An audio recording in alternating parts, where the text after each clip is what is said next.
Okay, hi everyone. It is Sunday night, July 11th. This is the July meeting of the Rhode Island Beekeepers Association.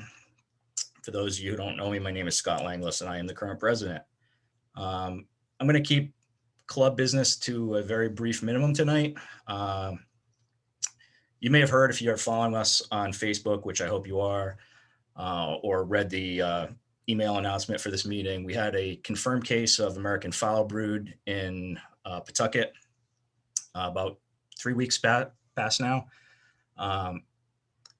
As you also may know, we don't currently have a state bee inspector. So these two kind of events happening at the same time, obviously causing a lot of concern, a lot of anxiety for beekeepers, especially because American foul brood is probably a disease you heard about when you took your beginner beekeeper class, and have probably never even talked about since then. Luckily, one of the upsides of the state and apiary inspection program is that it has really done a great job at keeping AFB cases to a minimum. So because of that, you've probably never seen it in your own hives. Before, a couple of weeks ago, the only time I had ever seen AFB was in preserved combs at the annual EAS meetings. And obviously it's a much different thing to see a preserved comb rather to see an active infection in a hive. So that being said, there's been a lot of questions, a lot of anxiety, especially without our bee inspector. So luckily we have a kind of a good relationship going with Massachusetts, their inspection program. Kim Skyrm has talked with us in the past, did a great talk, I think it was last May, on Varroa IPM, super thorough. So we've got him back again today. He's going to talk to us about AFB.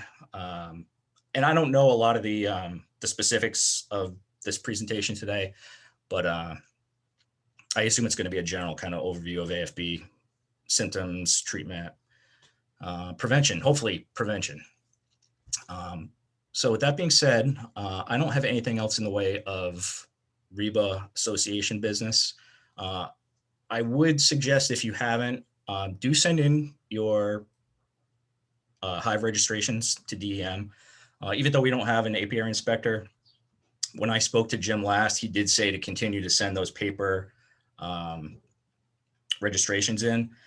And again, now that we're in this period where, I've been in contact with DEM about, trying to find a replacement for Jim. If we show them that we have numbers, it's hopefully would be a motivating factor for them to do this sooner rather than later. If they think there are 3 or 4 beekeepers in the state, they're not going to be in any hurry to get that position filled. But if we kind of, avalanche them with, hundreds of registrations over the next couple of weeks, I think that could really kind of light a fire under them. So I would encourage you to all do that. And unfortunately, you do have to send it in. It's a paper registration, but there's no fee attached. There's no taxes. It's a very quick and easy thing to do. So I do encourage you to do that. If you see anything in your hives that you would normally go to Jim for, if you'd call Jim, hopefully have him come out and inspect, please get in touch with someone. The executive board, all our email addresses and most of our phone numbers are on the RIBA website. That's ribeekeeper.org. Contact your mentor too, certainly. But if you see something that really looks, concerning to you, AFB aside, bring it up. Hopefully we can talk you through it. One of us will come out, hopefully, and help you with an inspection if we think that's necessary. We have field test kits on hand right now for the club for EFB and AFB. Hopefully we won't have to really use those, but if we do, it's an option.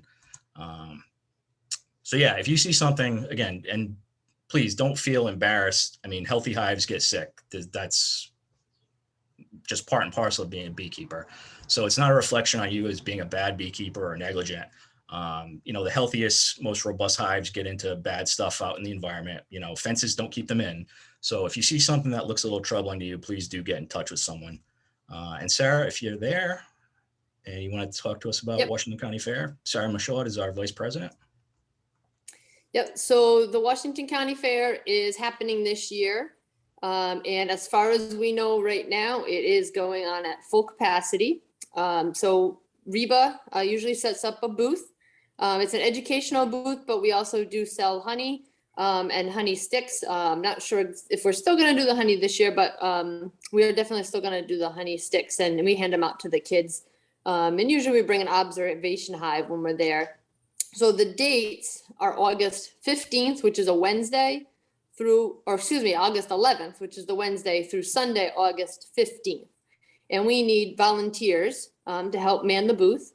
In a perfect world, it's great to have at least 3 people there. So that does give somebody a break to be able to go use the bathroom, walk around, see what's going on at the fair, get something to eat. So Sherry is usually in charge of this, but she's camping right now. So I get to beg. So there's probably going to be maybe a posting on Facebook or a sign up somehow in a formal way. But we try to, your admission will be paid for by RIBA. We do get some admission tickets, and then we'll cover your cost to get in. Ideally, it would be nice if you could work more than an hour or 2 for the admission price. So we do try to set up somewhat like shifts of, like 4 to 6 hours or so. The fair generally opens around 11 a.m. And it usually runs till around 10 p.m. or so. Sometimes on the Saturday night, it goes to a little later because the band plays until about 11. But generally, we need somebody there from about 11 a.m. to about 10 p.m. Sunday night's usually a little bit earlier. Usually you can kind of scoot out around 8 o'clock. So again, it's August 11th through the 15th, and we just need help. New beekeepers, definitely welcome. It is a great learning opportunity. You know way more than the average person, even if you only got your bees yesterday and only read a couple books. So most likely you'll be paired up with somebody who's seasoned, has a few years experience. So if you don't know the answer to a question, it's perfectly fine to tell somebody you don't know, but chances are you'll be with somebody who will know, and you'll be able to learn at that same time. So the fairgrounds are in Richmond, if I didn't say that already. Route 112, just south of 138. It's very easy to get to off of 95. But all are welcome, definitely. I'm sure there'll be more begging through Facebook. The more volunteers, the better. It just makes it easier on everybody. So hope to see you at the fairgrounds. Thanks. Great. Thank you, Sarah. Yeah, and Washington County Fair, it really is kind of a marquee event as far as agricultural events in Rhode Island. So really important that RIBA wants to maintain their presence there. So trying to get that booth man for the full period of the fair is going to be very important. And a great way to get back out in the world, right? Now that hopefully people are getting vaccinated, feeling a little more at ease about being around other people. It's outdoors. I've had a lot of questions about when are we going back to live meetings. I am talking to a few people about planning, hopefully an upcoming outdoor meeting. We were hoping for September. That might be a little ambitious right now, but maybe September, hopefully October. I think we will have at least one live meeting, and we are going to continue with the monthly Zoom meetings, even if we go back to live meetings. At least right now, we have Zoom presentations planned up until December. They're great programs, and if we keep them, they're going to be still 7 o'clock on Sunday nights. If we do go back to any kind of live meeting, it will be earlier in the day, obviously. So stay tuned for that. We've heard you. I know people now, they're getting antsy. They want to do live meetings. So we're trying to respond to that. And that's all I have. Kim, if you're there, if you're ready. Yeah. Are you, is this okay sound wise? Are we good? Yep. Okay. You sound good. Awesome. So, Great. Kim, you are the head apiary inspector for Massachusetts.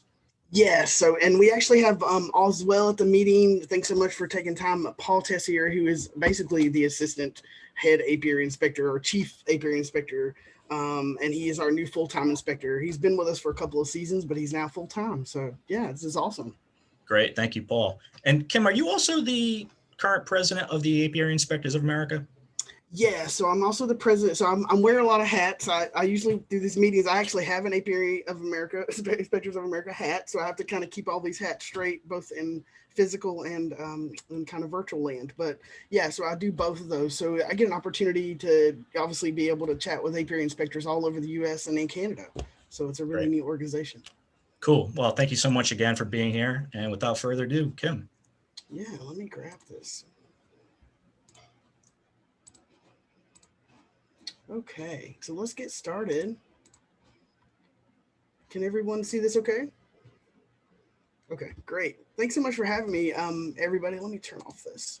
So, and also join in on your Sunday evening, what may or may not have been a rainy weekend for you. Hopefully the bees are enjoying the weather much more than we've been the last couple of weeks here with the rain. But unfortunately, it sounds like this is sort of a presentation that's not coming from a place of more of need than, and hopefully preventing future issues. And this is never something that anybody wants to have to deal with. And so I just want to start off by saying thanks for having me, and also a preface: if you ever get American foul brood, I'll say this a couple of times, it does not mean it's an indicator that you are a bad beekeeper in any way. So please, please never take that on and just assume that, oh my gosh, I've got AFB, I'm a horrible beekeeper, what am I doing? It's really, most of these cases happen unsuspectingly, and it's definitely not, and hardly ever, due to the problem of a beekeeper managing them. It's more of an issue of things coming into the hive or purchasing equipment unsuspectingly getting AFB, American foul brood. So we're going to talk about foul brood in general, because we've got sort of, I would say, maybe siblings here: American foul brood, or AFB during this presentation, and then European foul brood, or EFB. Those are two very common pathogens that can be transmitted in brood, somewhat common, depending on the situation that you find yourself in, if you see these symptoms that we're going to discuss today. So a little history for those history buffs about foul brood. Actually, we can attribute our jobs as apiary inspectors to foul brood, believe it or not. So because this pathogen was discovered pretty early on in beekeeping here in the New World, in our country, we actually were able to get laws established. And this is obviously coinciding right around the time whenever the Langstroth hive was being developed and frames could be removed so bees could be quote unquote inspected or looked inside of to see what sort of diseases may be plaguing them. But yeah, it's fairly early on. So this was described, it was probably actually described way before this, but as far as we're concerned for apiary inspection, this is kind of our timeline. Our first apiary programs were created, you can see, in 1877, and it took them a little while, you can see, from 1771 to then to figure out that actually we need somebody that probably regulates this, because there's something going on in bees. It has a foul smell, and that's what beekeepers would describe. It kind of smells like if you have chickens, like a chicken house, or if you've got teenagers, like a teenager room or locker room at a school. So it's kind of a very foul smell in most cases, and that's what beekeepers were detecting. And then they actually figured out that this particular smell was attributed to a pathogen. And not only that, but it could be attributed to two separate pathogens. And so these were described early in the 19th century, which is kind of interesting to see this timeline. It took them quite a bit of time to kind of get in there and figure out what was going on. But yeah, some really great work early on with these two pathogens. So let's talk a little bit about them in general. So the first American foul brood, this is the Boogie Man of Beekeeping. Definitely, again, not something that people ever want to have to deal with, but it is something that if you are keeping bees, you do need to know about it, because it could be something that comes up in your operation. It is what I like to call a good old-fashioned bacteria. There's nothing special about this at all, except that it is, because it is a good old-fashioned bacteria. And what I mean by that, a gram-positive bacteria, fairly common group of bacteria, not just for bee diseases, but in general, it does respond very well. In most cases, had responded very well to antibiotic treatment. But because of that, and because of the severity and the level of infection that was discovered in the early 1900s in beekeeping, we sort of put ourselves in a situation where we now have antibiotic resistant strains of this. And I'll show you a few slides later on of the lab in Beltsville, Maryland, where you send your samples if you want to get them tested for this, how they look for this resistance to antibiotics. But because it is a quote unquote a good old fashioned bacteria, it also lends itself to being very persistent and prevalent in in the population and has persisted, as you can tell from that previous slide, for literally hundreds of years in our beekeeping here in the States. And so it does transmit itself both vertically, horizontally, and then of course through equipment itself, so through surfaces within the hive. So it's fairly well established as far as being able to move around. And the vehicle that does this work is through the spore form, or the spores that are produced of this particular bacteria. So the way that this works is the bees will either travel onto comb or brood food or frames, or you or your equipment itself, or an adult bee will come into the hive with these spores and infect a hive that has not been infected. Of course, if your hive is already infected, if you're the source point of the infection, then you would have this already in the equipment. And what happens is it doesn't impact the larvae. So typically the way that it was, I think, sort of probably taught in a lot of the bee classes is that American foul brood occurs whenever, well, as far as visual symptoms in inspecting your bees, after the cells are capped in the pupae cell, so or pre-pupae. Once they're capped, at that point, if you're suspected to have an issue, we assume that might be American foul brood. If it presents the symptoms, we'll show you here. If it's not capped, that's typically could be an issue related to European foul brood. Well, now we're seeing a lot of different variations of these pathogens. And so you kind of need to throw that thinking out the window. It's not, if it's not capped, it's not one. If it is capped, it's the other. You got to just sort of know what to look for in general and then know how to take samples. So, but the goal here is for these bacteria to feed, to develop onto those larval bodies of bees. So they need to be able to find that host to be able to do that. So, you know, again, we're focusing on the brood, on the larvae, on your beehive. That's sort of where you need to put your attention when you're thinking about this today. But I wanted to give you a little information, a little biology about this. It actually is a fairly, really interesting bacteria. Not a lot of work is being done on it to date because it is not something that we see a lot of in operations, but it is something I think that we'll see more of as we continue to phase out the use of some of these antibiotics. And of course, as we see more people getting into beekeeping, right? Very, very small areas are being inundated. So you're getting a lot of transfer of these things where before this wasn't happening. But what's interesting about this one in particular is that because it is so persistent, it stays on the equipment. And so the scale that this produces, I'll show you photos of these two stages, the spore stage, which, you know, of course, goes in, infects the larvae, and it creates a scale. And that's what hardens at the bottom of a cell on a comb. And that is what becomes that sort of vehicle for persistent infections over time. And just one of those scales can have 2.5 billion spores of American foul brood in them. So you think about if you buy used equipment and you get one frame that has one infected cell, you only need one scale, 2.5 billion spores to infect. You need 35 spores to infect a 3-day-old larvae, and you're getting 2.5 billion in one cell. So if you do a little math there, you can see why this could add up very quickly to be an issue, not only in your actual hive, in your apiary, and of course in the whole doggone neighborhood, maybe even the whole county, depends on how big your area is that you live in, of beekeepers nearby. So this can become a big problem fairly quickly. And that's why today I'll sort of show you need to be able to identify it, and then of course know what to do if you find this. And hopefully you'll never be in this kind of world where you need to figure it out. But if you are, you need to have some swift, some need here to want to do this quickly.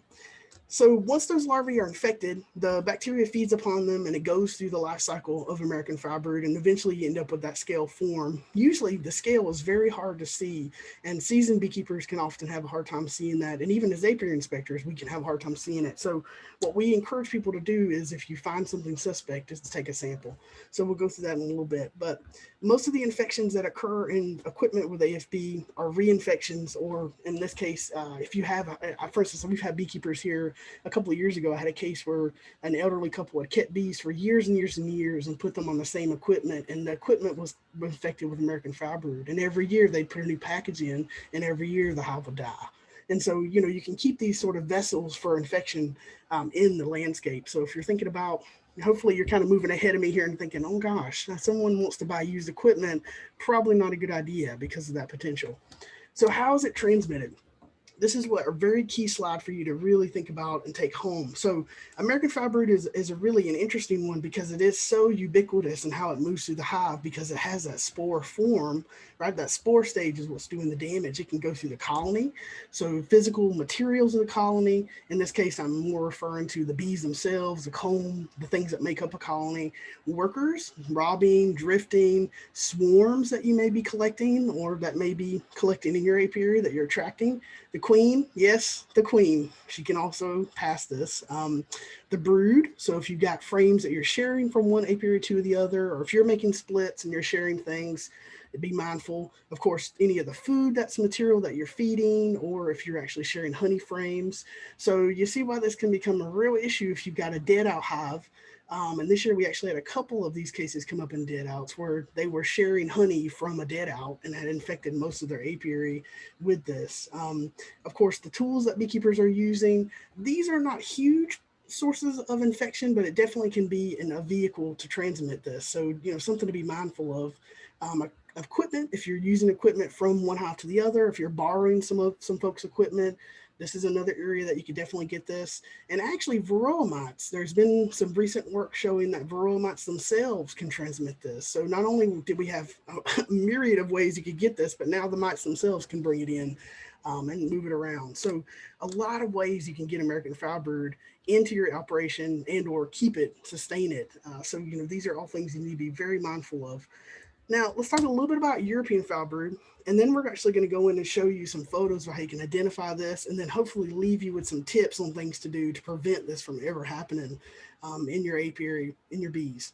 So European Foul Brood is a little different. We got to take it several steps back. It is also gram-positive bacteria, so just a good old-fashioned bacteria. It does not create a spore form, so it's not as virulent and pathogenic in that way. So it can't be passed around as easily in the hive. Mostly the way it's passed is through the food that they're feeding the larvae. So it is mostly targeting those larval bees. Of course, adult bees can get this, but they won't get sick in the sense that what we see. They'll just mostly serve as vehicles to pass it. And because it does impact the larvae, as you think about, right, the hives themselves, the comb in the hive is sort of the floor of the hive. So most of the bees are walking on that and moving around on it. Well, they're not going to be picking up spores from this particular bacteria, but what they will do is in feeding those individuals that are developing, or passing by individuals that are feeding them if they're getting food on them, inadvertently. So mostly it's spread through that. There is some work around Varroa mites also spreading this during feeding, but it seems to be, again, not as well studied. And most of the outbreaks for European Foul Brood are also associated with a dearth in pollen or nectar, usually nectar, or stressed, if they're stressed in the season because of that dearth or because of the heat or because of drought. If you're moving bees a lot and there's stress involved in moving them, or if you've got a colony that's got a lot of older bees in it that are sort of stressed from not having enough workforce, then you'll see them be much more susceptible to getting something like European Foul Brood. It does respond very well to antibiotic treatment. So even though we've been treating this for years and years, it actually still responds fairly well. So it is one that can be and should be treated if you get an infection at that level, versus American Foul Brood, which cannot be treated, should not be treated. And we'll talk a lot more about that.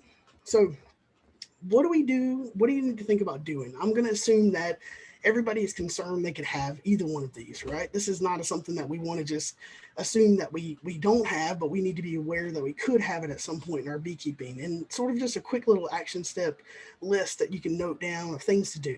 So the first is stay calm, right? We have enough to worry about with bees, with swarms and queens and getting honey and all the things that we need to do here for our bee season.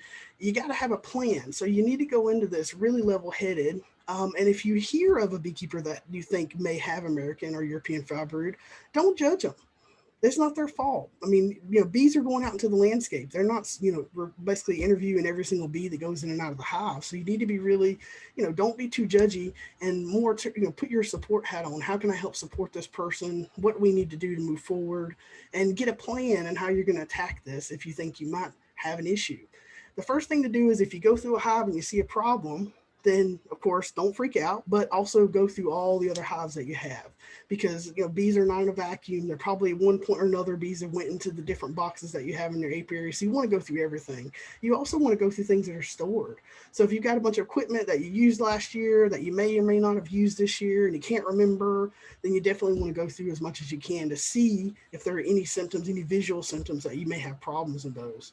Of course, in a honey super, you're not going to see American or European foul brood. You're just going to see honey, hopefully, that's capped. But if you've used a honey super or medium, if bees have used that for brood at some point, you definitely want to go in and look in those cells. And I'll show you what to look for and give you some good pointers. You also want to be prepared to take samples. So get some materials. I'll show you, give you a couple slides to show you how to take samples, gather these materials. Even if you never use them and the whole time you keep bees, it's always good to just have this available, because that oh shit moment that day, you're going to be able to, you want to have this stuff so you don't have to go scrambling for it and get out of your jacket and your suit and run in the house and do all that. You want to just have it available so you can grab onto it and get the sample when you need it. Believe me, finding something in a hive and then looking at it an hour later after you closed it back up, it's a totally different world, especially if you probed cells. Bees will eat that, and we all know they are kind of a little gross in that way. They're cannibalistic. So if you open a cell up, they're probably going to go over and eat those pupae before you can get back in there. So you might lose your sample. You also want to communicate. So if you think you see something, say something, right? So let your apiary inspector know. It sounds like you all are kind of in between that right now, but once you get someone new in the position, just give them a heads up. Like, hey, here's what I'm seeing. Here's some photos. If you can take those, would be great, or a video. And I've sent a sample off, and I just want to give you a heads up. And if you can, come out and inspect me, and let's go through the bees together. Also let folks know. So it sounds like you had a great example of how to handle this with the case that was local in your area. So you all kind of have an idea of how this should go in the absence of an inspector, but just sort of fold that person in when you get them moving forward. And then the biggest hurdle that I see with beekeepers, that when they think they have a problem, is they sort of get really sporadic and do a lot of things all at once. And they'll take off equipment and move boxes. And it's like, whoa, whoa, whoa, you're going to forget which went where. And did that go on this hive? And was that new? Or did I buy that 2 years ago? So, just keep everything as is until the inspector comes out. That way everything can be accounted for, and there's not any more confusion around where the samples came from or where the boxes came from. And then you can manage. Once you get the results from the lab, you can manage and figure out what you need to do. Do you want to actually go through and treat something like with antibiotics for the European foul brood, or do you actually need to go and destroy equipment? Do you have American foul brood? Or do you just have a mite problem and maybe you just need to do a Varroa mite treatment?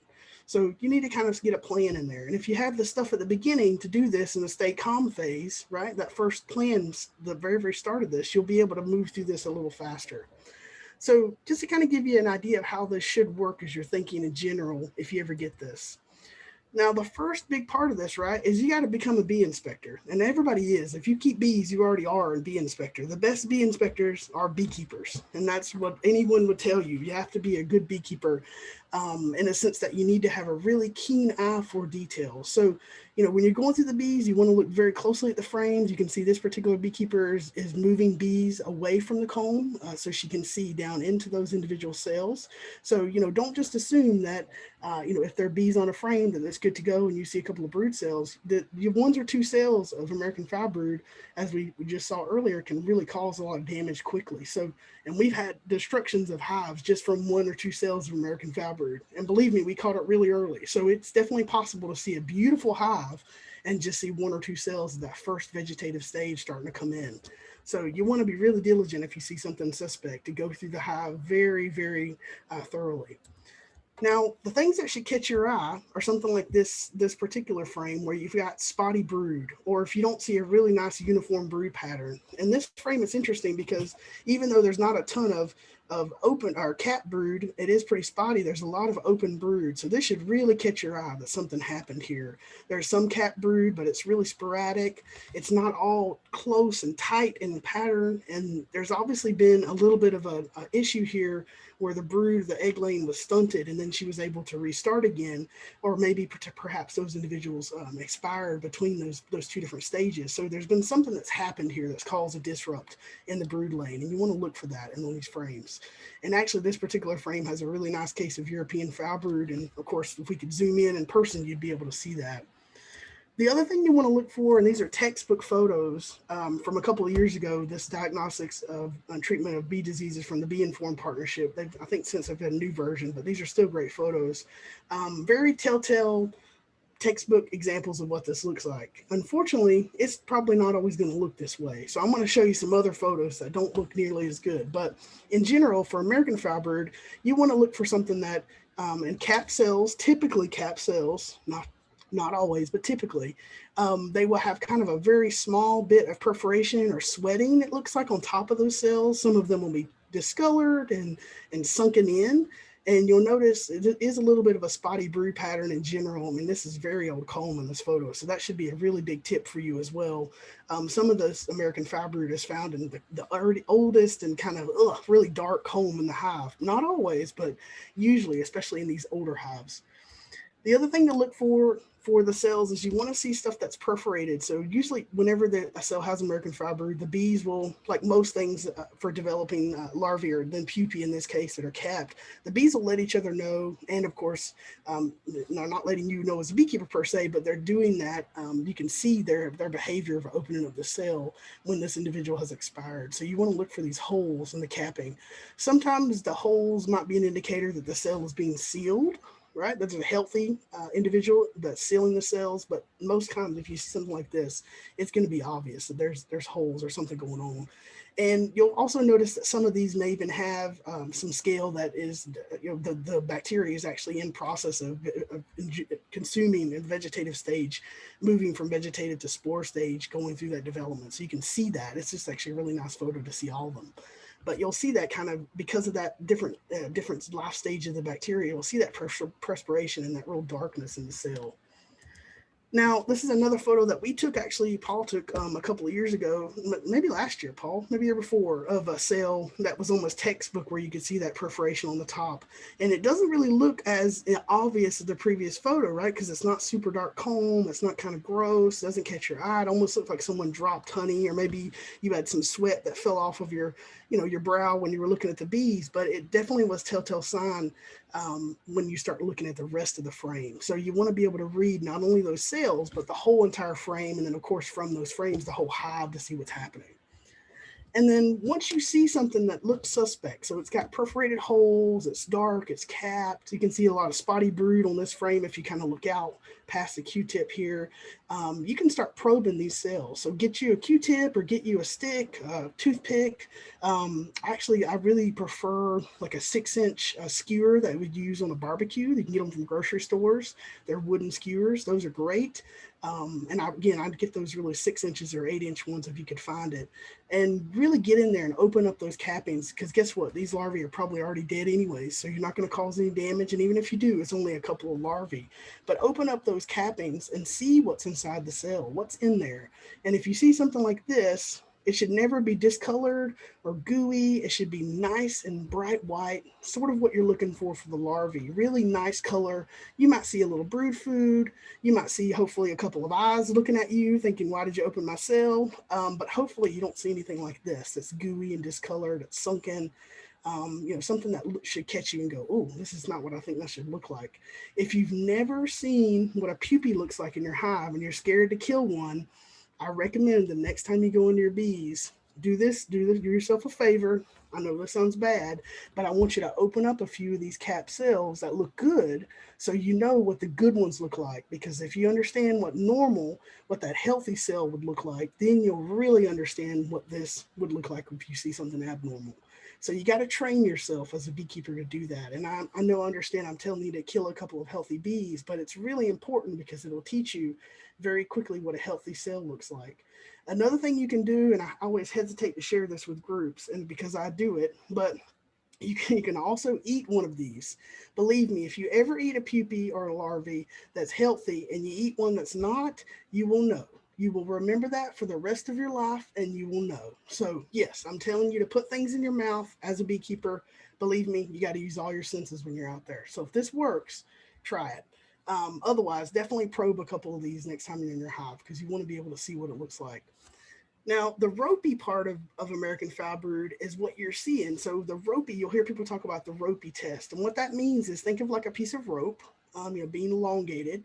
you want to stick, if you're sticking something inside of the cells, the ropiness, you kind of want to twirl it around, whatever you stick in there, in this case, a Q-tip, and then gently pull it out. And if it ropes, if it sticks to the side of the cell as you pull it out, that's what you're seeing in this photo, then that's a really good indicator that you've got probably some sort of bacterial infection. And how much rope is there? If you, I mean, there are a lot of guides that'll say, oh, X amount of inches or millimeters or whatever means it's ropey, it's American Foul Brood. Don't get out here with a ruler and do that. Just do a really good probe into the cell. If it sticks to the side and it kind of ropes out like bubble gum, you're going to say, yep, I need to take a sample. And matter of fact, keep that sample. If you have Q-tips, and you can do this with the sample kit, so you can sort of save yourself a step. But definitely keep an eye on whichever one you probed, because you probably want to go back and get that one. All right, so another thing that you can notice in here when you do this is sometimes that rope might be a little bit more, a little less kind of viscous and gooey. That's an earlier stage in the vegetative. This is a much later stage in that vegetative process, life stage in the American Foul Brood. So you're getting a very sticky, almost like caramel. Or I'm trying to think of like taffy, very much more thicker, less viscous, less, doesn't have as much moisture. So when you rope this, you're really going to tell, kind of like bubble gum, it's really going to stick pretty well to that. And you're going to notice that this is obviously not normal behavior for anything that you're going to probe in a hive. Definitely take a look at that and probe around. So the other thing to notice is scale, and this is always really hard to see. And the only reason I'm going to show you this is because if you probe a few cells and you see something gooey, then you also might want to take a piece of comb if you've got a pretty good quantity of those cells that are suspect, and it may include some of this scale. So it's a nice thing to kind of understand and look for the different parts here. So now you can see, especially down here in the bottom of your screen, kind of left, this is a stage where you're going from vegetative to that scale forming stage of the American Foul Brood. So basically this bacteria is pretty much done with its life cycle and has consumed this larvae and is now turned into its reproductive stage, right at that spore stage. So you're going to see this really hard, dark material, and you can see it in these cells. Sometimes it's, when you look at the frame, it might be not at the bottom of the cell, but mostly on the side of the cell. So you got to, turn those frames and rotate it in the sun and look at all angles when you're looking into these to see what you can find. And you'll notice right up in this right corner, there's another cell that's perforated. So that should have tipped you off really quickly that why is all this have no capped larvae or pupae? And then also, why does this one have a little bit of a hole in the capping? And these look so kind of suspect. What's so dark here? What's going on? Really get in there. And if you have a hard time seeing some of these things, it's no shame in having a flashlight or even a headlamp that you can put on underneath your veil before you go into the hive, or a pin light, something where you can see, really get down in there and see deep into these cells. So you'll notice in this particular frame, we actually, when we go to take samples, we always do a probe. So we'll usually have some toothpicks with us, or in this case, a skewer or something that we can get a sample from. And you can really see the scale that's inside of here. We do try to take the scale samples, but they're very hard. So American Foul Brood, the scale is very sticky, very difficult to get out of the bottom of the cells. And European Foul Brood, it's usually much like a pancake. It'll just pop right out. The hardened part of that, it'll pop right out. But in general, if you have a hard time getting these out, you might just want to get out your hive tool and cut out a piece of comb. And I'll show you, the Beltsville Bee Lab has some recommendations on how to do that and send it in, so they can actually go through and take the sample, and you don't have to do the extra step there. So this is what European Foul Brood looks like. So a little bit different. I'm actually going to see if I can move my bar here so I can see what you see.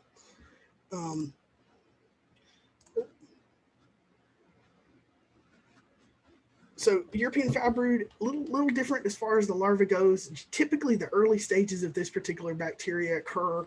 You can see, again, these really nice, healthy-looking larvae that are C-shaped, bright white. You can see them a little glistening wet with that brood food.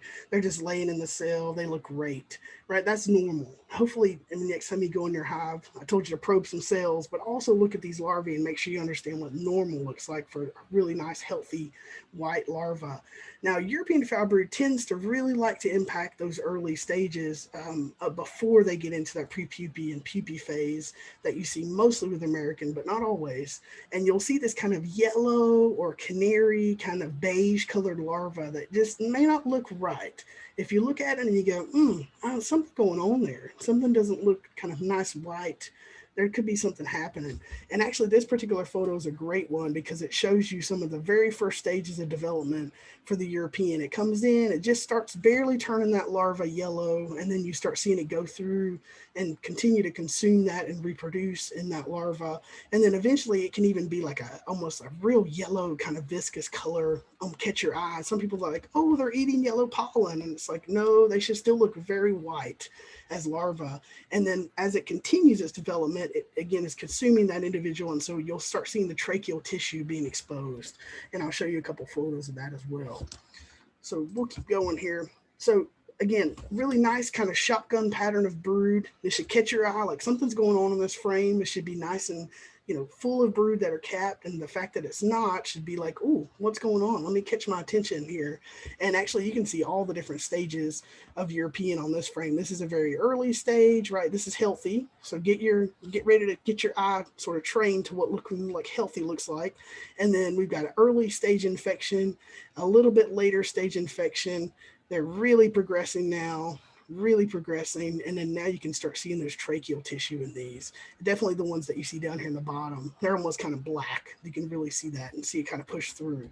Again, these are all textbook photos. Let's be for real. Beekeeping does not come from a textbook. You all have probably learned that by now. The courses are awesome. They're a great foundation, but when you get into a hive, things are quite a bit different, right? Because on all these photos, if you'll notice, there's no bees.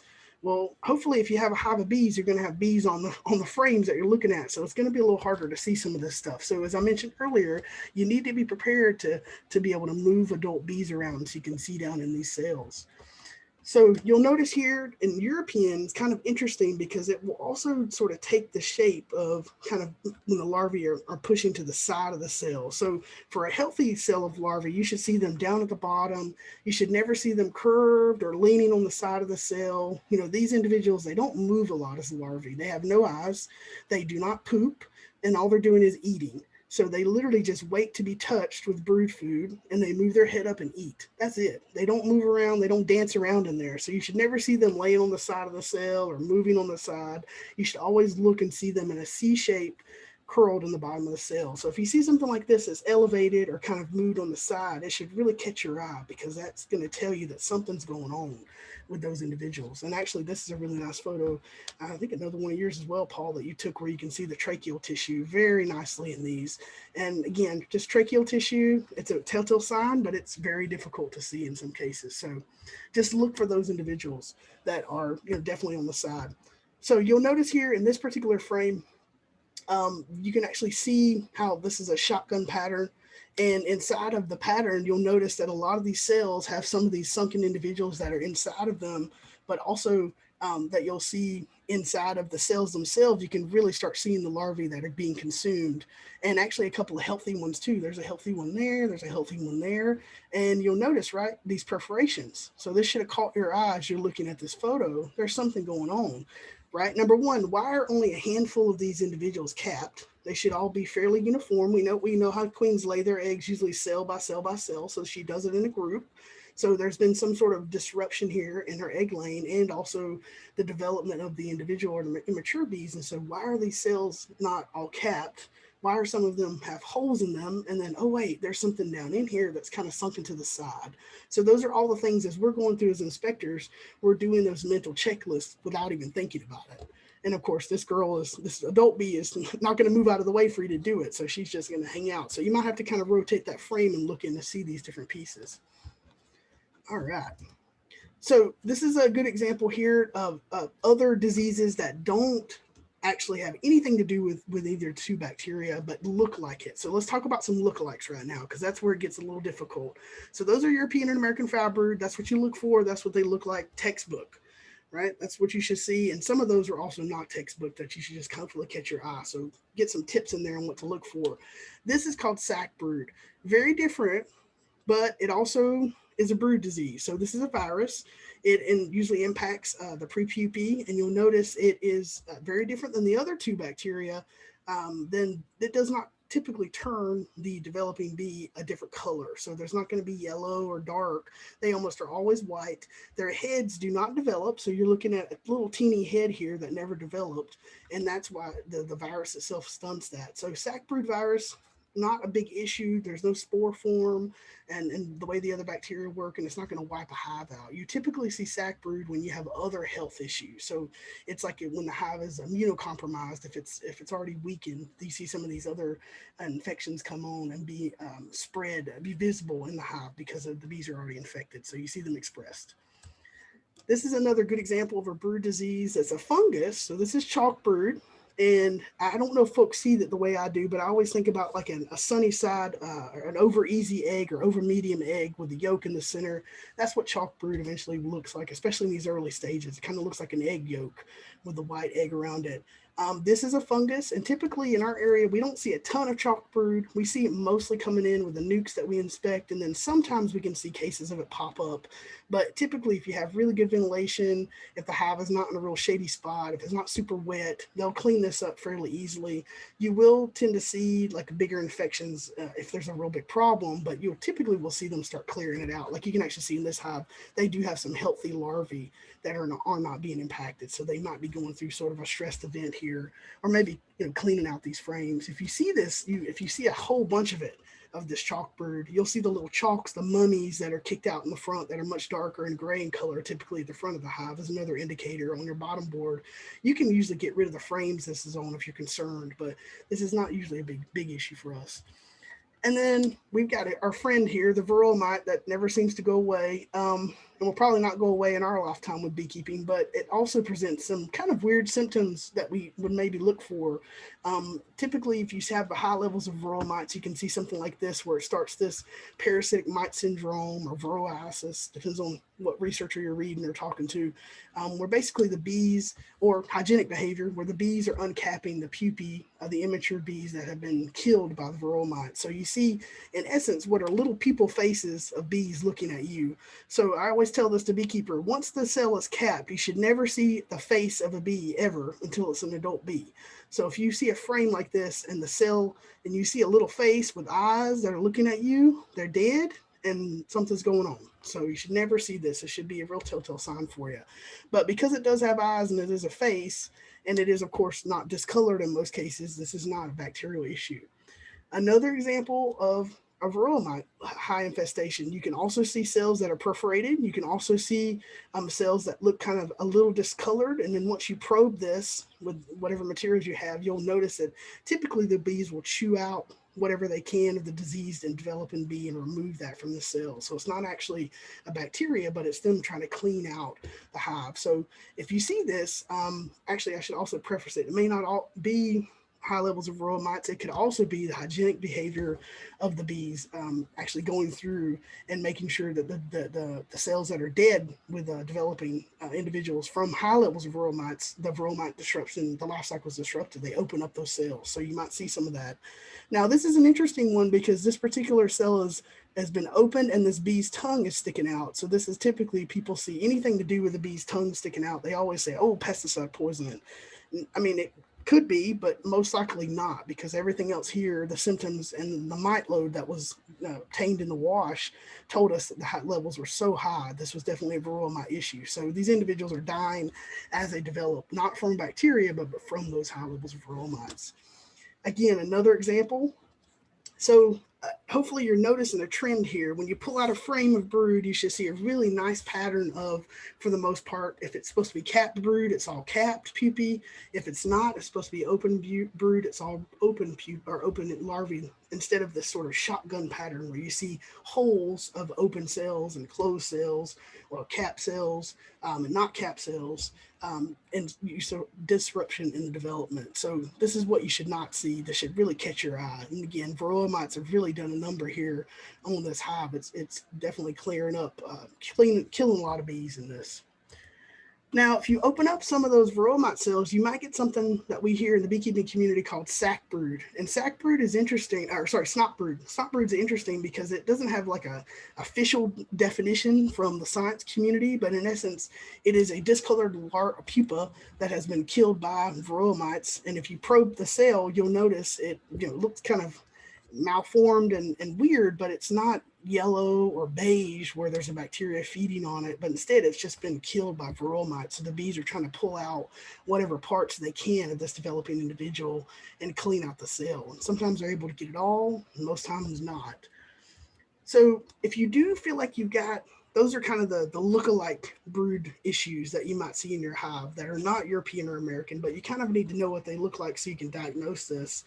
If you do think you have European or American, the first thing to do is you could use these sample kits. So if you have one of these in your toolkit, or at the very beginning where we gave you sort of that list of planning, the first right was have a plan. Well, the plan is make sure you have materials that you need if you need to do a Varroa mite treatment, or if you need to be able to get some antibiotics if you think you have EFB. These are also great kits to have in your beekeeping equipment.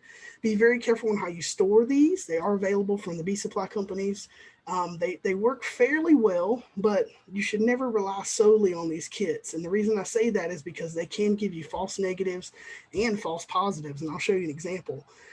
But the key to them is that storage is key. So if you have this kit and you store it outside in your garage all summer and then you decide to use it one day, I would never trust that. You need to be very careful and read the back of them. They'll give you very specific temperatures for storage. The way these work is very similar to a pregnancy kit for a human. So you basically get a larva that's suspect, you pull it out, you put it inside the vial, you set it up, and then you go through the solution. It does a version of the milk test, the Holt's milk test that you can use for American foul brood. A similar-ish kind of idea there. And then you take a little bit of that material that you've put together in the little container, and you put it on the pregnancy test indicator, and 2 lines tells you it's positive and 1 line tells you it's negative. So you're sort of looking for these indicators, and what it's doing is reacting to that material that you put in to see if there are markers that are being detected for the DNA of that material. So it's an interesting little kit. It works fairly well, but don't rely on them. So I just want to make sure that people know these are available. So the other thing to be mindful of is when you do these kits, you want to kind of have a surface to work on. So this was one that we used in the lab. So it's very clean, looks very sterile.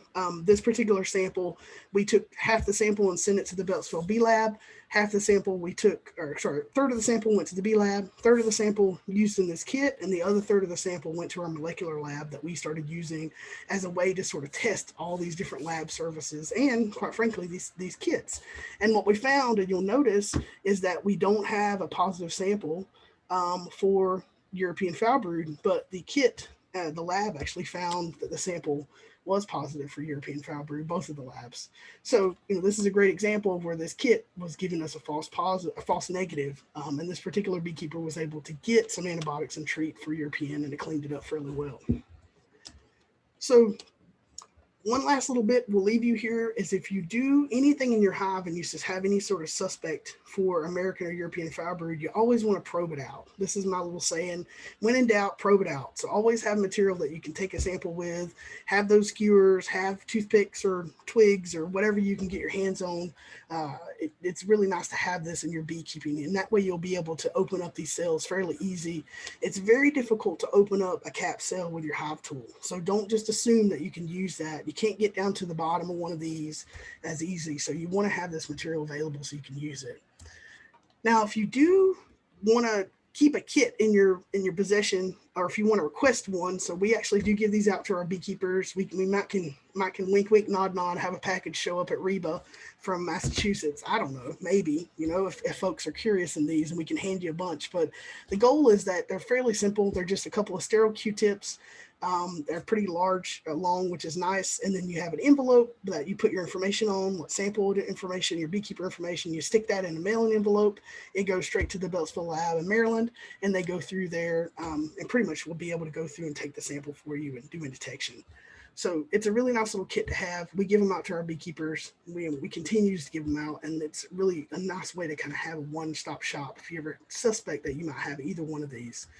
Now, the Beltsville lab in Maryland will do the sample analysis for free. You just have to pay the postage. And obviously, if you don't have these kits, you could just make your own.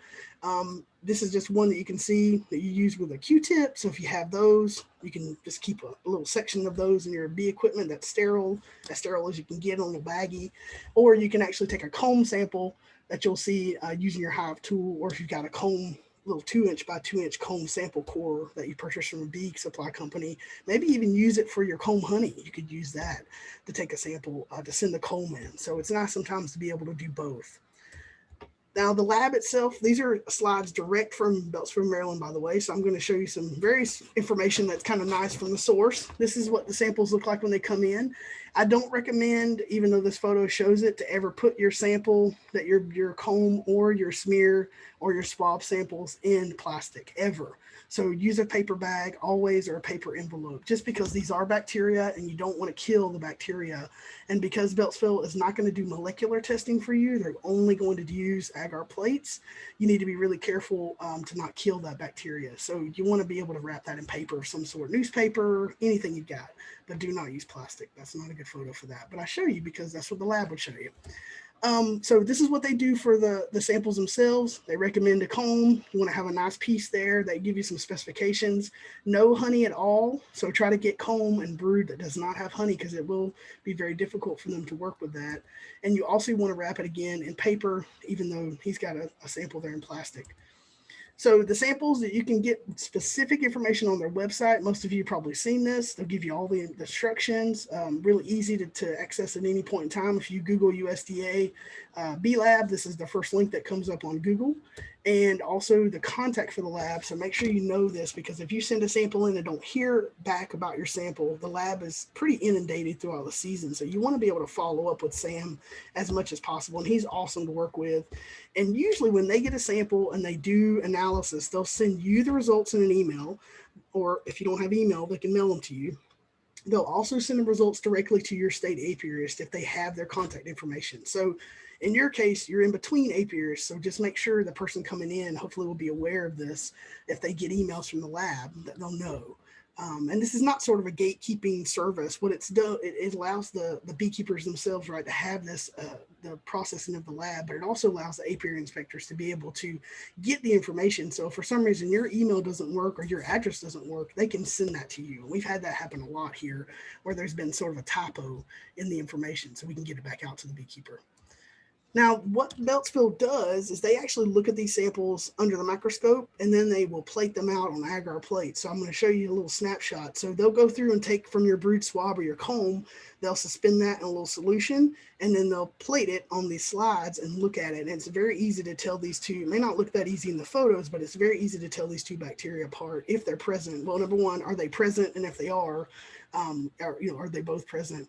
Not as many co-infections as you would imagine with these two bacteria. American foul brood is fairly selfish. I'm going to put a human term on it. It's a very selfish bacteria. It likes to take over, and bees are usually so weakened by it, they're not able to be susceptible to other things because of it. So you don't typically see these two existing together, whereas European can be present with a lot of other bee issues because it's not as detrimental or lethal.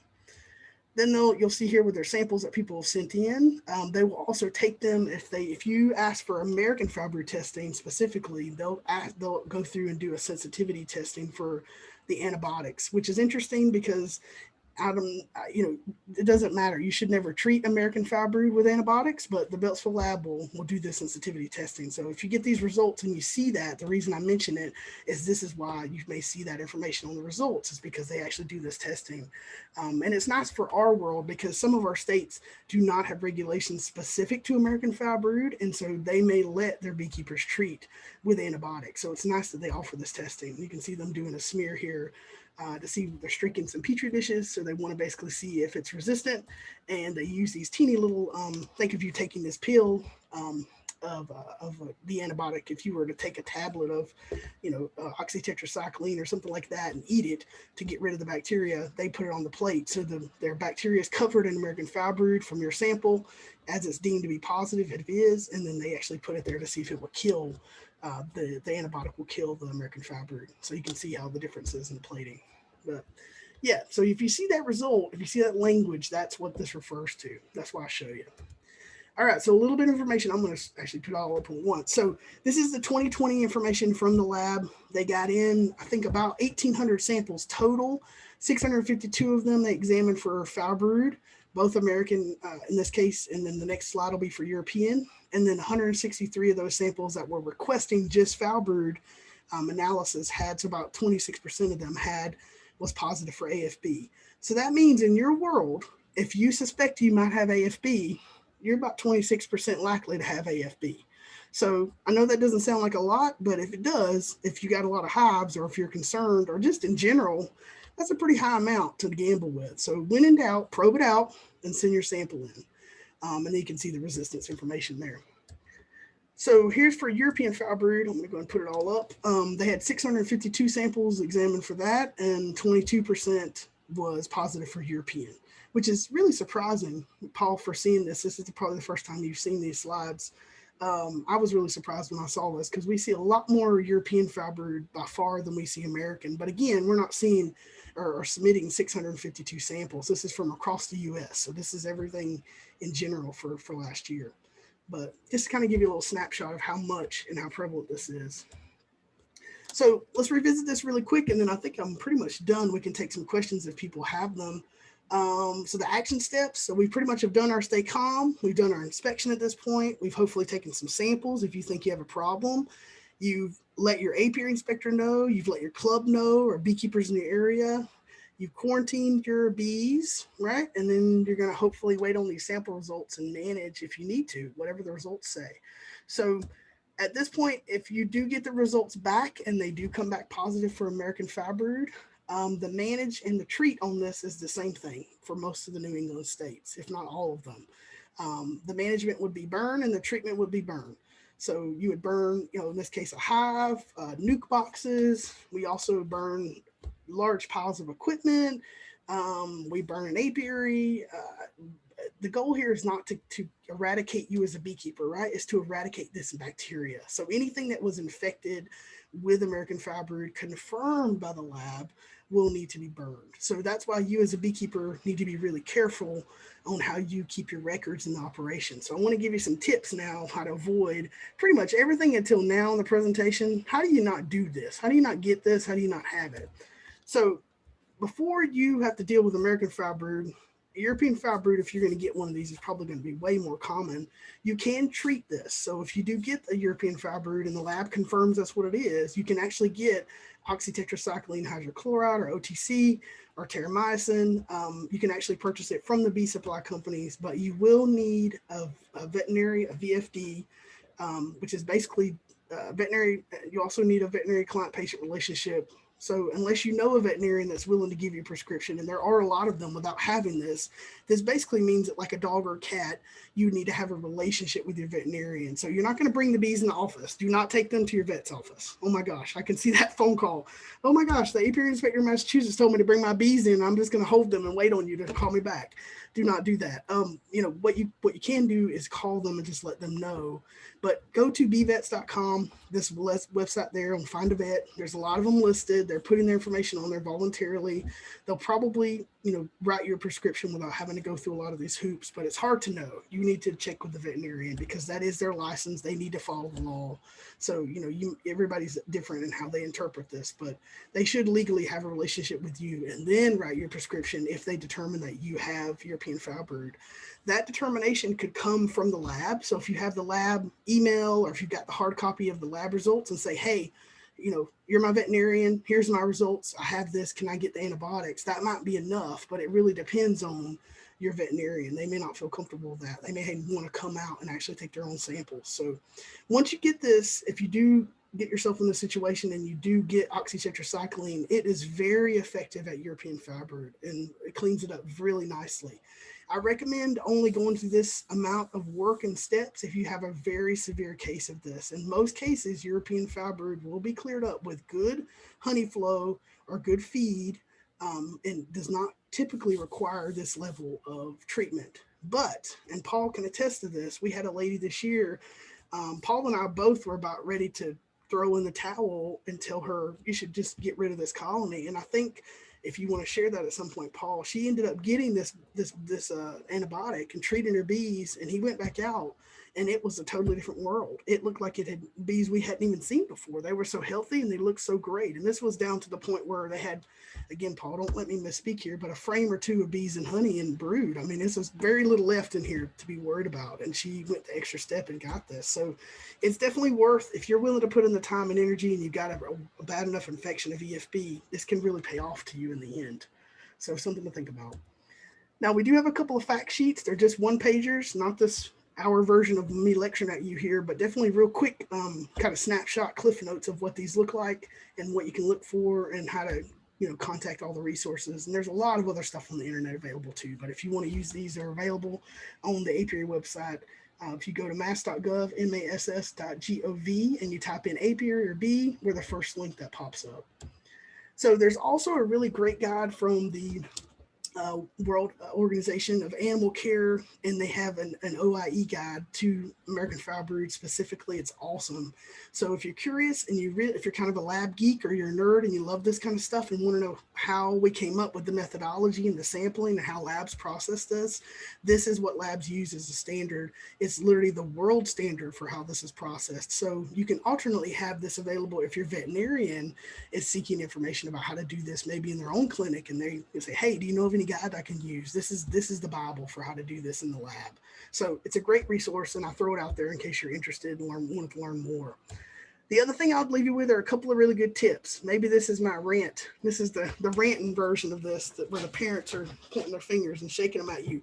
No, but this is the good stuff. So number one, you got to keep records. You got to know where boxes have moved, where they've been, how long you've had them. You need to know all that. You need to be aware of exactly what is going on in the apiary at all times. So, and we can talk a little bit about that. How do you quarantine an apiary? How do you look if you think you have an issue? But if you don't know where the boxes have been or where the hives have been, there's going to be really hard to figure out how to clean this up. You also need to get a health certificate. So if you buy bees from someone, if you get packages, if you get nukes, not so much queens that I'm aware of, but definitely packages, nukes, or whole colonies, they should come with a health certificate from the state of origin. And most likely, if it's nukes or packages, the state of origin is not Rhode Island. So you need to ask whoever you're buying your bees from to give you a copy of the health certificate. Every state, well, let me back up. Not every state has an apiary inspection program. But for the ones that sell bees from the South or the West, California, they usually come with a health certificate because they do have an apiary inspection program. So you should ask whoever you buy your bees from to give you this information if you're not already. And the reason it's important specifically for this talk is because the one thing that we all universally look for in these inspections is American Foul Brood. So if you get that health certificate, you'll have a nice placeholder for when the bees that you purchased were last inspected. So you can work back in time if you have an issue and you're trying to clean up your apiary. Now, quarantine. So let's talk a little bit about quarantine. I see a couple questions in the chat about quarantine as well. So if you think you have a suspect hive or a suspect issue of American or European foul brood and you need to quarantine, especially until you get lab results, the way to do this is to basically don't go in any other hive in your operation or your apiary, and don't go in anybody else's, and don't let anybody else come in yours. So consider that whole area shut down. So whatever you've done out there, unless it's something that's really necessary, do not go back out there until you get the lab results. Once you get the lab results, now you can figure out how to manage the situation. But so don't go into the bees. Don't take your bee suit and go down the road in your neighbor's bees. Don't let someone borrow your super or hive equipment or hive tool. That's what quarantine means. It doesn't mean you close off the entrance. Do not do that. It doesn't mean that you put a cloak over the hive and nothing like that, but just keep that area let the bees come and go as they're already doing. Do not move anything until you get the sample results. So some people take the sort of next level and will go, oh, I think this hive is suspect, and they'll go and move it to a whole different location. And it's like, whoa, now you're potentially causing more of an issue if that is a sick hive. So you also want to do that with new arrivals. So if you purchase, specifically with swarms, if you purchase, or if you get a swarm that comes in and you trap it from another location and you have your main bee yard, be very careful before you bring that in to make sure that you see brood and do an inspection of the brood. That way you're not bringing something in, because swarms are not healthy. Just because they are, in essence, coming out of a situation, hopefully where the hive is healthy that is swarming, doesn't mean that they don't come with potential to have American foul brood, or European in that case. So be a little careful with swarms. And the same goes for cutouts or anything else that would not be originating from your apiary. Do not combine any colonies that are weak. This is a really common problem, especially as we get into fall. People say, oh man, one of my hives never developed. I'm just going to combine it with the healthy one. No, never do that, because you're going to potentially bring a problem into that healthy hive. So again, quarantine until you get the sample results. Don't touch anything, don't enter anything, don't move anything. That's exactly what it means. Shut everything down. Don't close anything off. Don't keep bees inside, but just definitely keep it as an area where it's a no-go zone. Disinfect all your beekeeping tools before and after. Even if you disinfected them the last time you used them, just to be on the safe side. You can use alcohol for this. If you're doing an alcohol wash, you can use the same material. You can use a bleach solution. You want to use at least a 10% bleach solution mixed with water. You can use your smoker. You want to scorch the end of the hive tool. I got some beekeepers that do all three of those. So it's a lot, but some version of that you need to do to disinfect the hive tool specifically.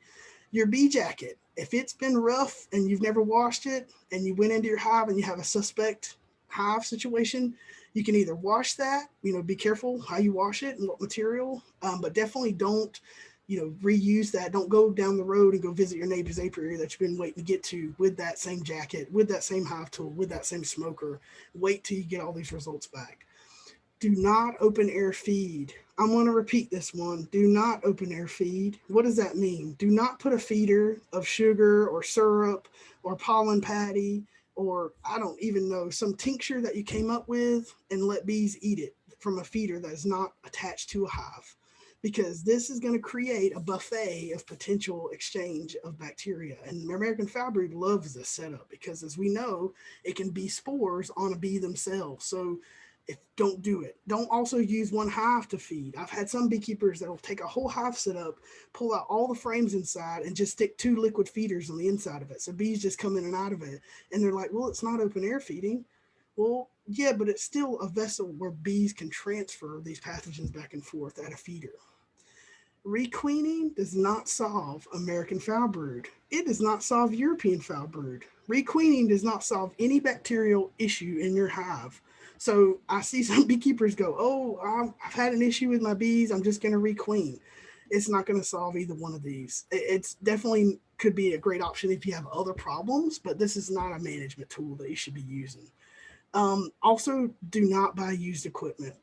I know some of you are going, oh man, I'm trying to sell my used equipment. This is used equipment that is not in use. If the equipment's in use and there are bees in it, then try to inspect it before you buy it, or let the apiary inspectors inspect it and get a health certificate from the supplier. If it is not in use, then you definitely don't want to buy it. And I'm going to say that, and I don't mean that by any harm, because I'm imagining that folks in this club are very diligent. You obviously have handled a whole case of American foul brood by yourself. It has nothing to do with this club. Any club, everywhere I've given any talk to like this, I say the same thing. There's too many issues that come with used equipment. Never, ever, ever buy it. It's just not worth it. And especially not worth it if you buy it off Craigslist or you buy it off of some service like that where you don't know the beekeeper. If you know the beekeeper and they'll let you look at the bees if it's a live hive or give you a health certificate, that's different. But be very careful on buying used equipment. This is where a lot of this stuff comes from.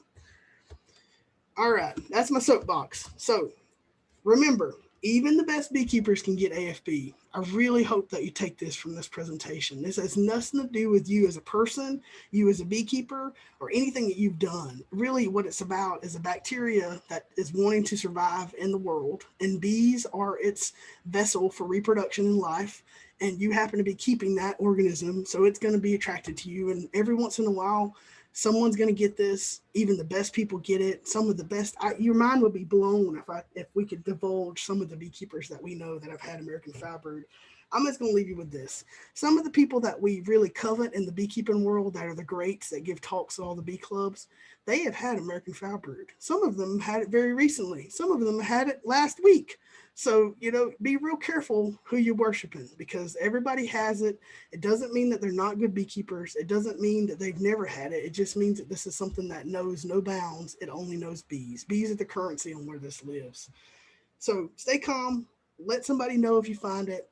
Get support. Reach out to this club. It is an awesome club. I have never heard of any club being as proactive and supportive and handling a case like y'all did. You really deserve kudos. It was awesome.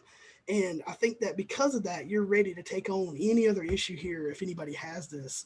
Sample, sample, sample. I can't say that enough. The labs are there. The service is free.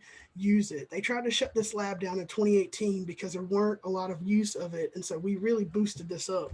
And we give out literally hundreds of sample kits a year with our beekeepers. So we're trying to keep this lab as popular as possible. If you do need to destroy your hive, one last little note, if you do for some reason need to destroy a hive, hopefully not because of American Foul Brood, you can extract the honey. So honey is a really great vessel for how bees can continue to get reinfected with this, but you can extract it for human consumption. People cannot get American Foul Brood and have symptoms like bees do. So if you have this situation, at least try to get your honey extracted out of it before you burn materials and try to recover here. And only treat with antibiotics when you need it. Do not do prophylactic treatment. Do not buy, don't try to go out and contact a veterinarian and get antibiotics to use because you might need them at some point. Only treat if you need them, and only for European Foul Brood. So I think that's it, all I've got here. Healthy bees, happy beekeeper. Look at how happy this person is. Oh my gosh, I love it. She's so happy. Be real. If you're real diligent. Oh, that's a great question.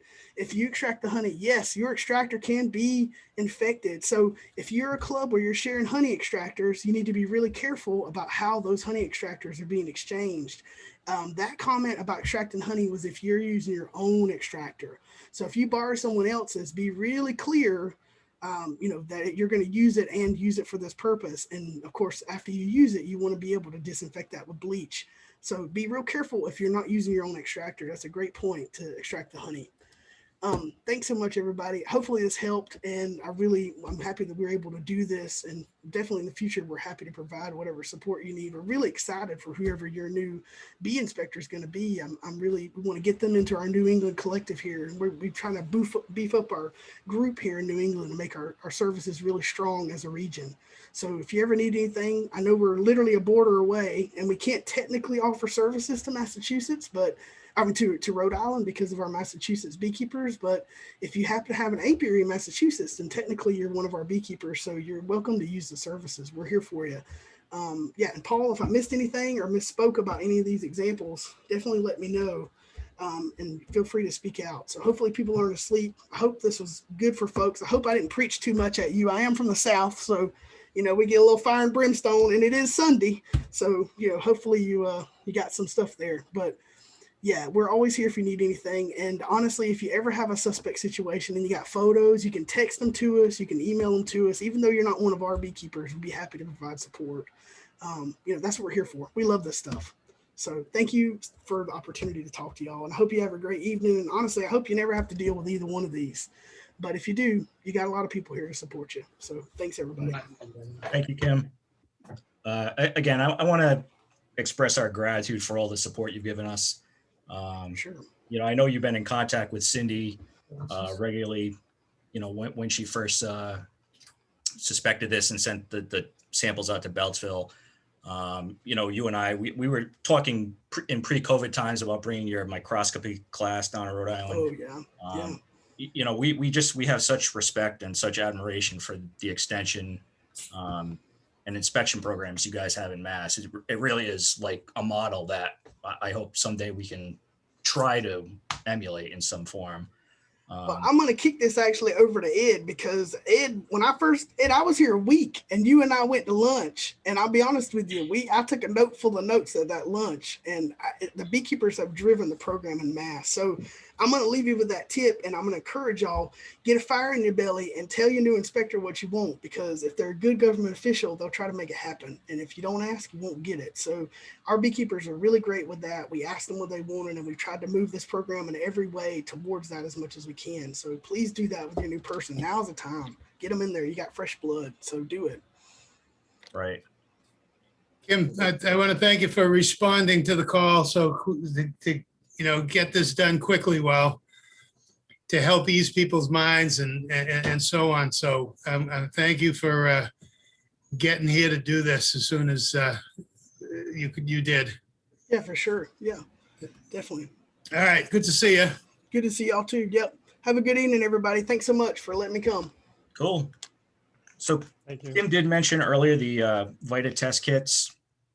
This is one here. And, he mentioned the need for, proper temperature control on these. The other unfortunate thing about these is there is an expiration date on these.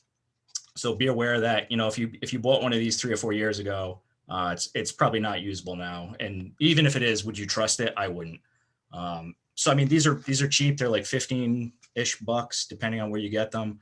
Most of the big suppliers have them. I'm not recommending one over the other, but take a look. They make them for EFB and AFB.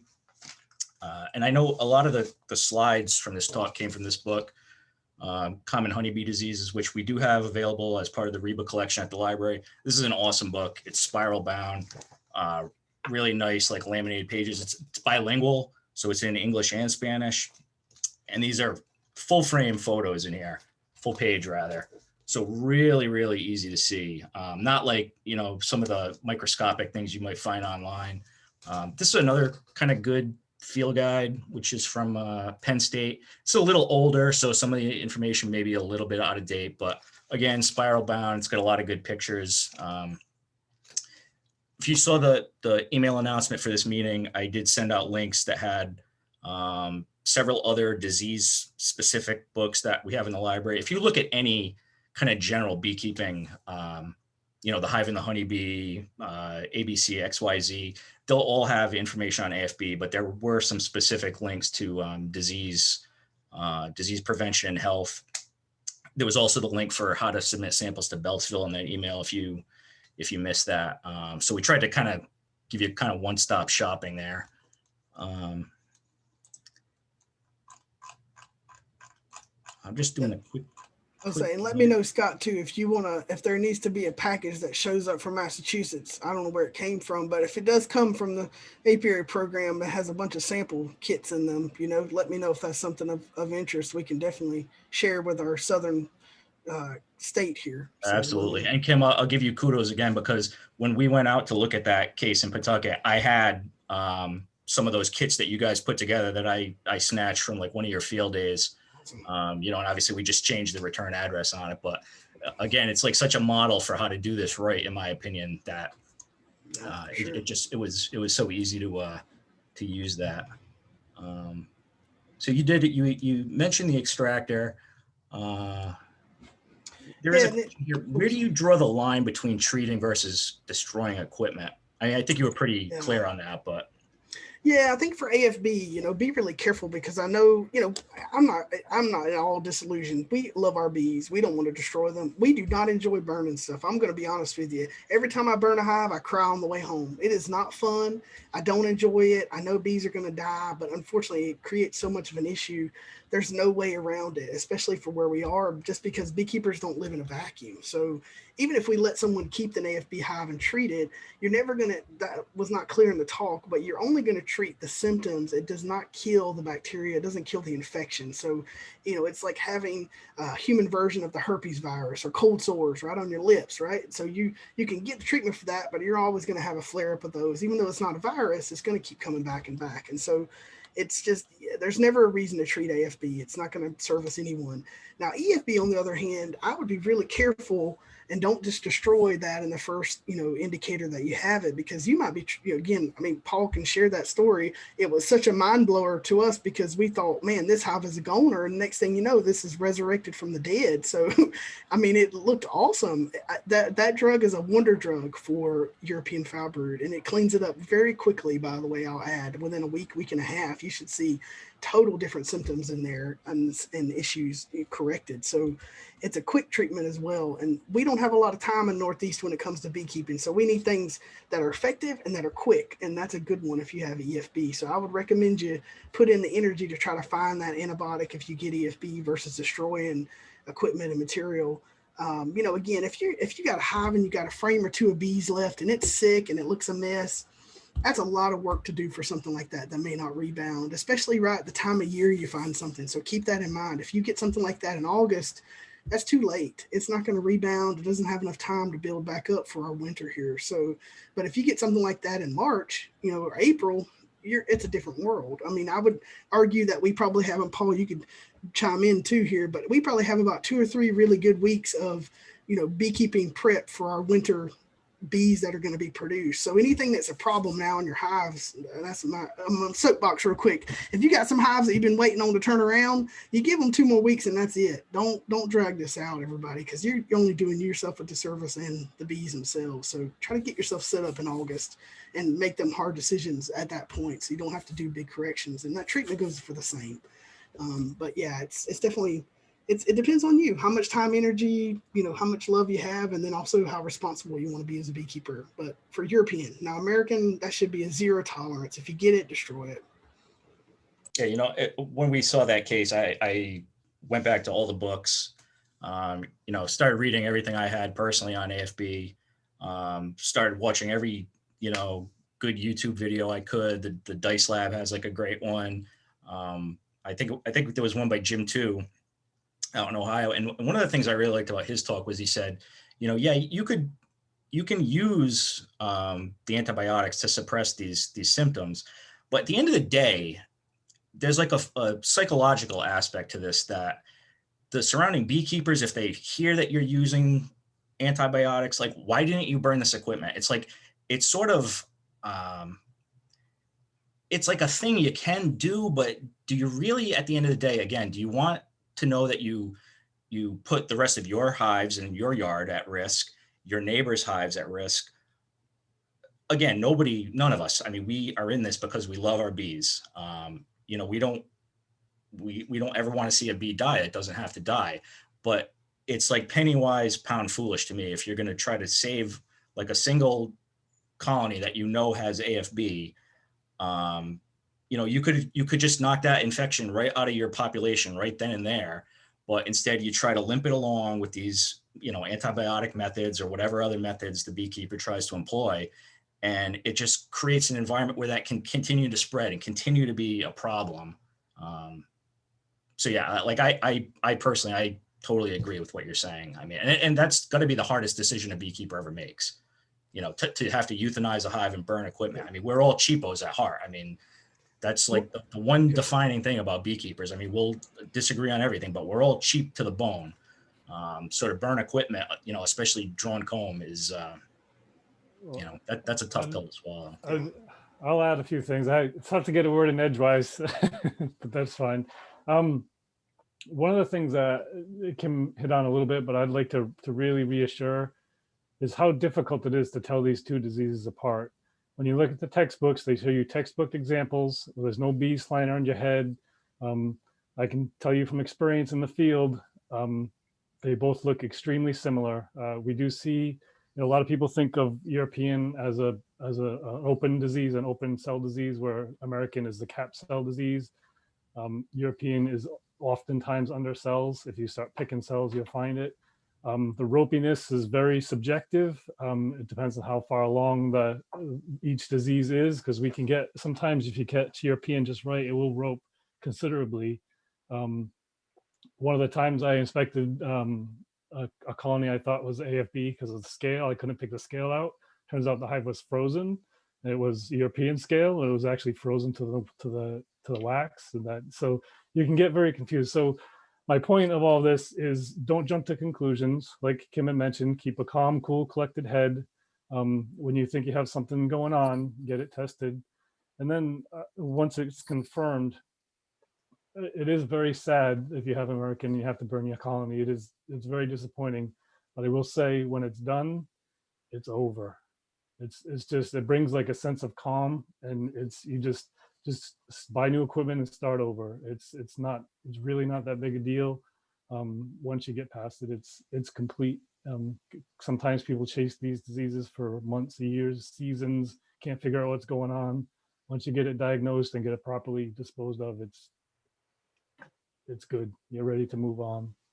It's Yeah, like that's a great point. I mean, that's one of the things that Jim too was touching on. Like, yeah, you could shake those bees out.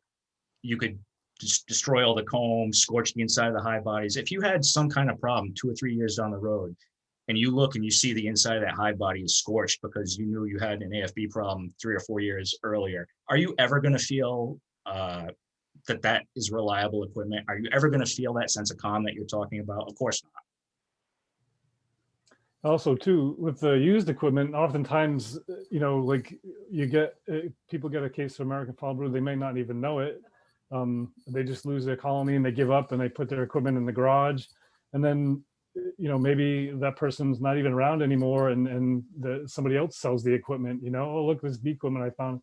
And so you don't even know the history of it. Oh, this was my grandfather's equipment and things like that. So, yeah, I mean, that's how it kind of gets around. And that's why burning it kind of alleviates all of those problems in the future. I mean, it's just a complete and thorough start fresh.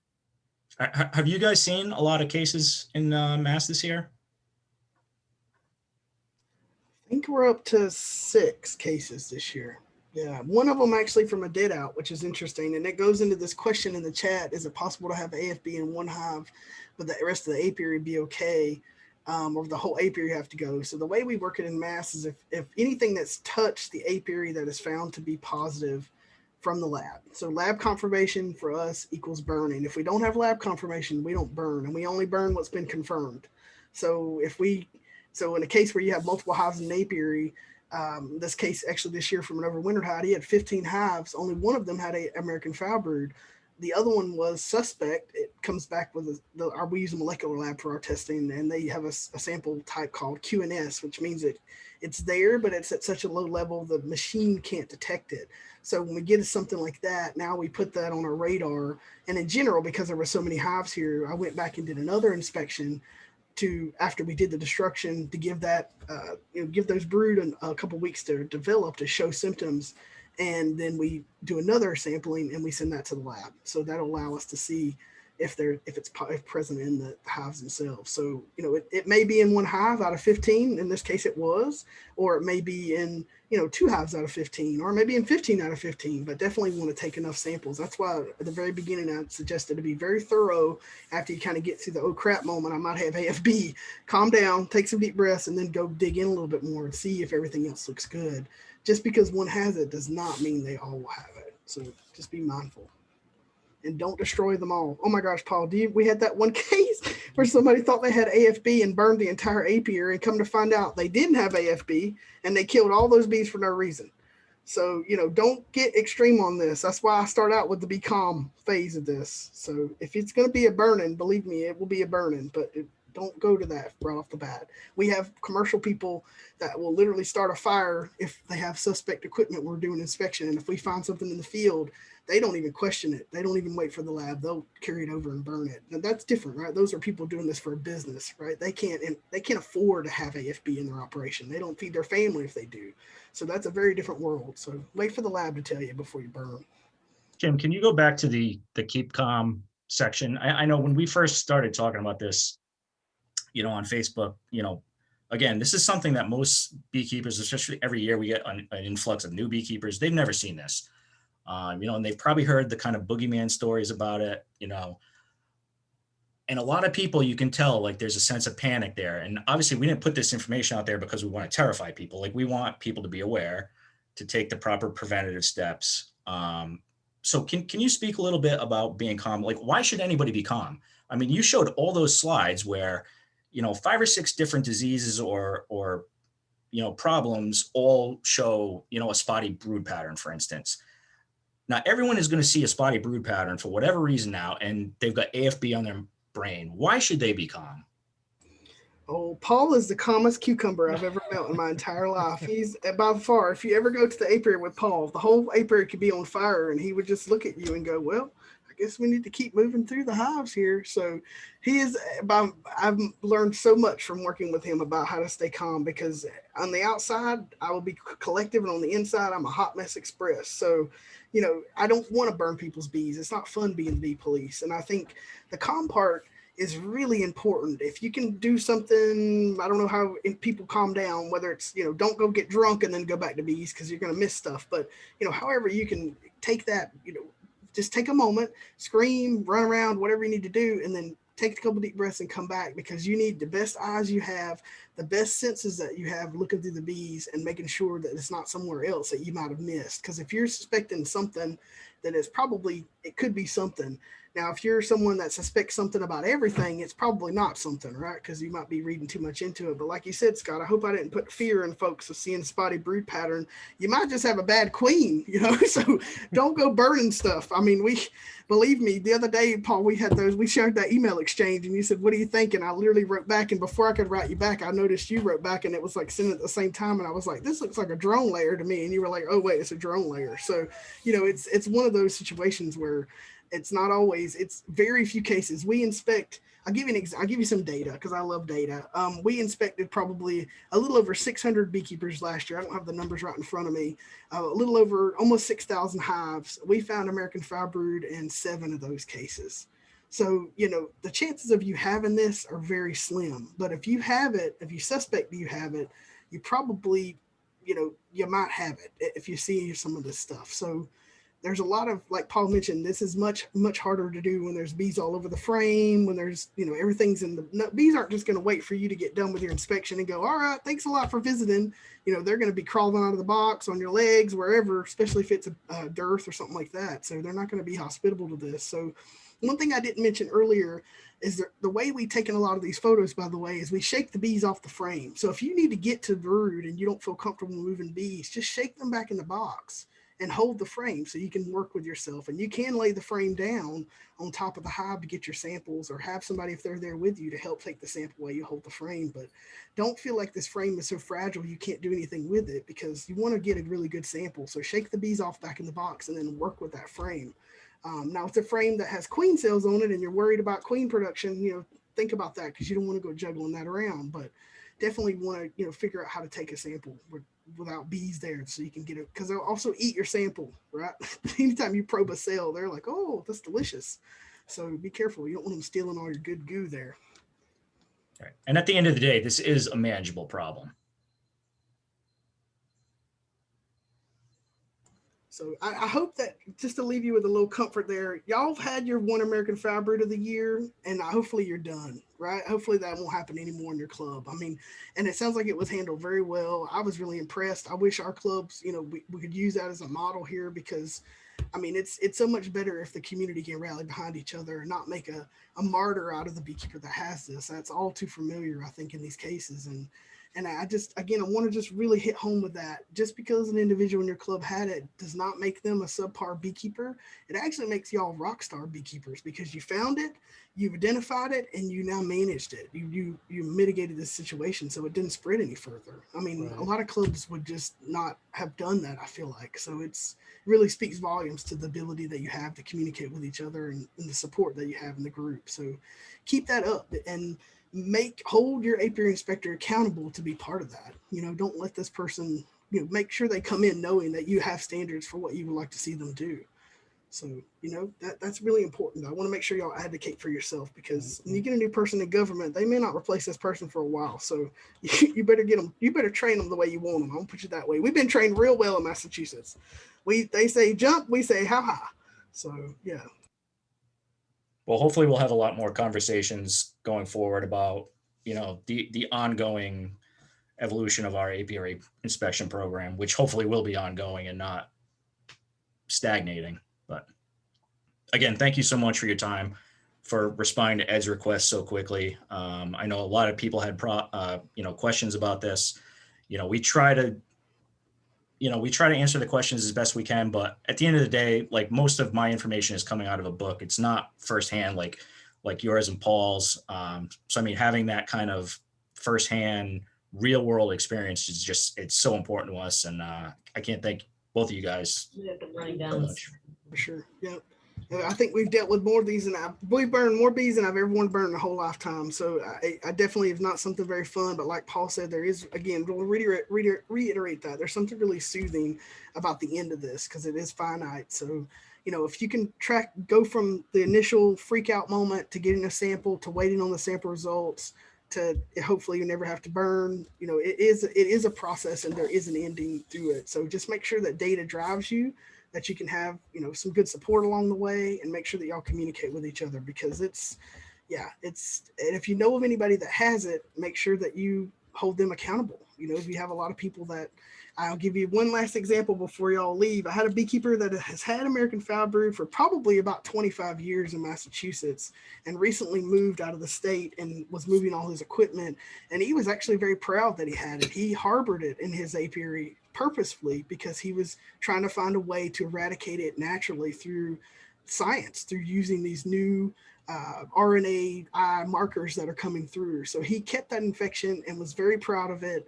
And it was a struggle to get that eradicated. And quite frankly, now is another state's problem, because I'm sure it moved with him as best that we did. But, you know, don't be that person. That guy is not the fun guy at the party. He really enjoyed having American Foul Brood. He thought it was a natural way for bees. It was part of nature. It is a part of nature, but it is not a sustainable way for beekeepers to have that in our system. So just, you know, do the best you can. And if you need support, we're here. So don't forget about us, y'all. So thank you again. Paul, thank you too. Very welcome. Y'all. Ed, thank you setting up this meeting. Got it. Thanks, Kim. Thanks, Paul. Bye, y'all. Cool. Okay, Rhode Island Beekeepers, thank you all for spending a Sunday night with us. Hope we didn't bum you guys out too much. But again, this is like a preventative kind of medicine meeting. Hopefully this is nothing that you ever have to deal with on a personal level, but now you know some of the signs, you know some of the resources available to you if you do deal with it. And back to happier times, bottling honey and watching the hive entrance. With that, enjoy the rest of your weekend. Good night.